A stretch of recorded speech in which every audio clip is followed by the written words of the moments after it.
Alam mo, matagal na itong panawagan na ito, no? Since January pa. But yung kasing Marcos Resign movement, we all belong to different groups. And we are coming together for a mission. And our mission is to humbly ask our president to resign. Ayun na. Grabe. Yung Marcos Resign movement, lumantad na.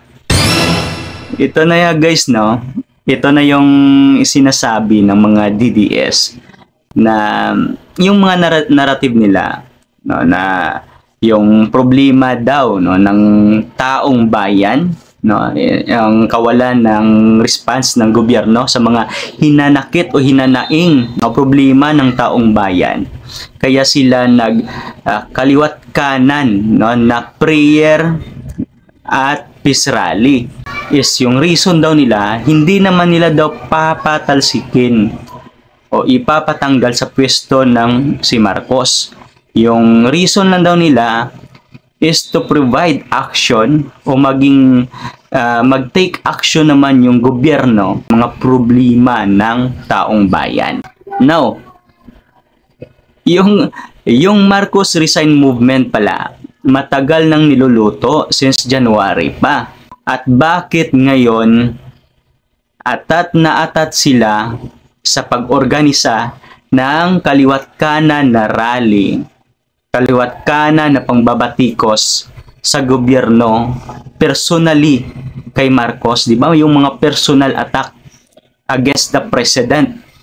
So ito na pala, no? Ano yung mga realization natin, no? Ngayon, kasi lumantad na itong Marcos Resign movement. Nagpakilala na.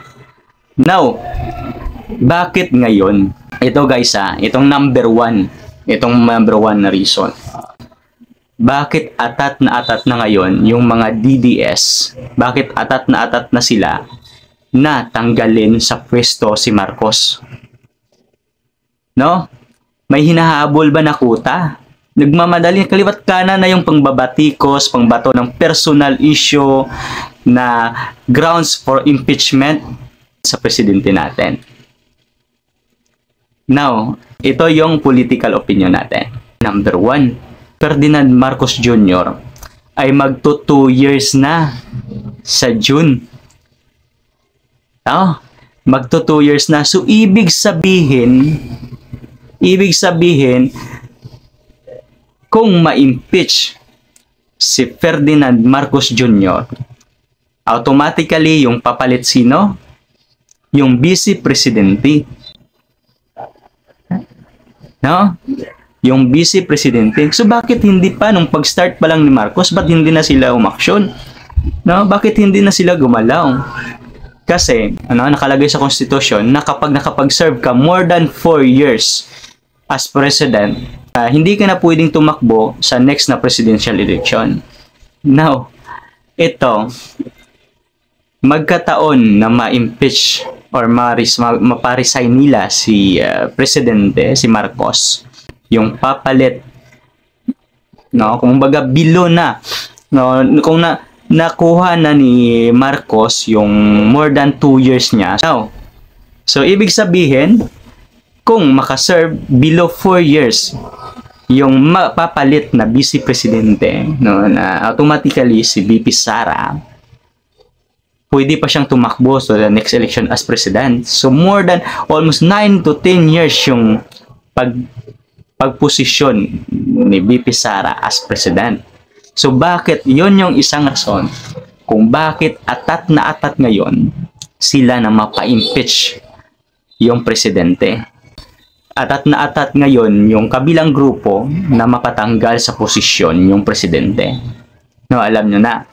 Now, the reason, no, ito yung nakikita natin na mga political reason na kung bakit yung kabilang kampo is gustong pabagsakin yung rehimeng Marcos today.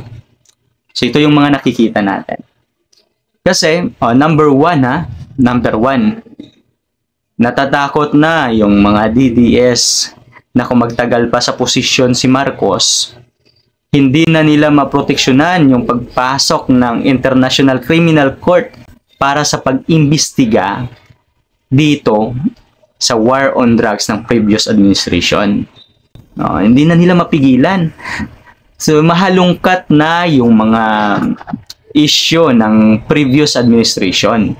Number 2, ngayon, may mga corruption issue yung mga Duterte na pilit nilang itatago. And number 3, shutdown of Siminay.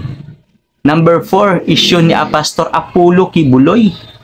So, yun yung mga rason kung bakit atat na atat yung kabilang kampo na mapabagsak itong administrasyong Marcos.